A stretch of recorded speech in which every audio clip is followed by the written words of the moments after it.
വായു മലിനീകരണത്തിൽ ഇടയ്ക്കിടെ ശ്വാസം മുട്ടുന്ന സ്ഥലമാണ് രാജ്യ തലസ്ഥാനമായ ഡൽഹി.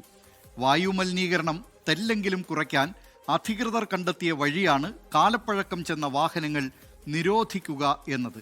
അതെ, പഴയ വാഹനങ്ങൾക്ക് ഡൽഹിയിലെ നിരത്തുകളിൽ ഇനി പ്രവേശനമില്ല. ഡൽഹിയിൽ നിന്ന് വിനീത വിജി തയ്യാറാക്കിയ റിപ്പോർട്ട് കാണാം. പുകവണ്ടികൾ വേണ്ടേ വേണ്ട.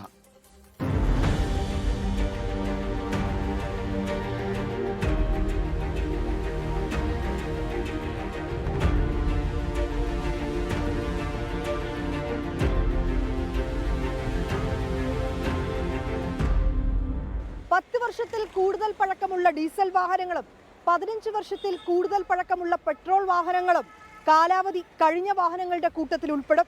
ഈ വാഹനങ്ങൾ ഇനി നിരത്തിലിറങ്ങിയാൽ പിടിവിഴും. BS 3 വിഭാഗത്തിൽ ഉൾപ്പെടുന്ന വാഹനങ്ങളും പഴയ മലിനീകരണ നിയന്ത്രണ സംവിധാനമുള്ള വാഹനങ്ങളും കാലാവധി കഴിഞ്ഞ വാഹനങ്ങളുടെ കൂട്ടത്തിൽ ഉൾപ്പെടും. ഈ വാഹനങ്ങൾ നിരത്തിലിറക്കാനോ പാർക്ക് ചെയ്യാനോ പാടില്ല.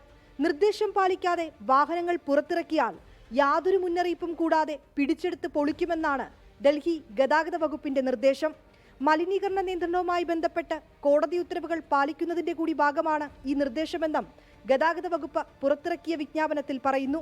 ഇരുചക്ര വാഹനങ്ങൾ, കാറുകൾ, ജീപ്പുകൾ തുടങ്ങി കാലാവധി കഴിഞ്ഞ എല്ലാ വാഹനങ്ങൾക്കും നിയമം ബാധകമാണ്.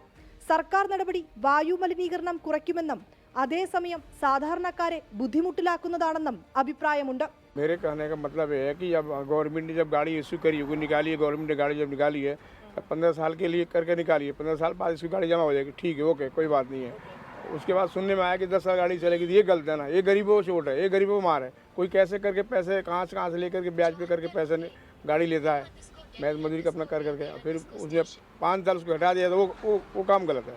पोल्यूशन ज़्यादा है, काफ़ी कम रेट ठीक है, जो भी गवर्नमेंट निकाल ली है अपने सोच समझ के निकाल ली है।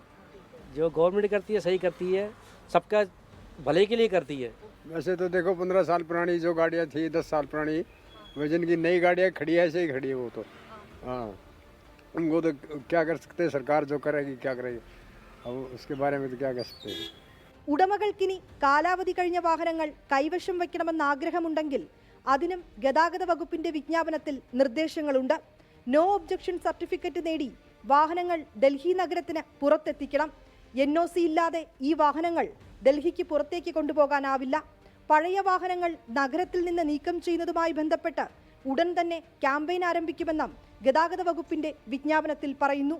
വായു മലിനീകരണം നിയന്ത്രിക്കാൻ ഡൽഹി സർക്കാർ ഇതിനോടകം നിരവധി പരീക്ഷണങ്ങളാണ് ഏർപ്പെടുത്തിയത്. എന്നാൽ പിന്നാലെയുള്ള ഈ കടുത്ത നടപടി ഫലപ്രദമാകുമോ എന്ന് കാത്തിരുന്നു തന്നെ അറിയണം.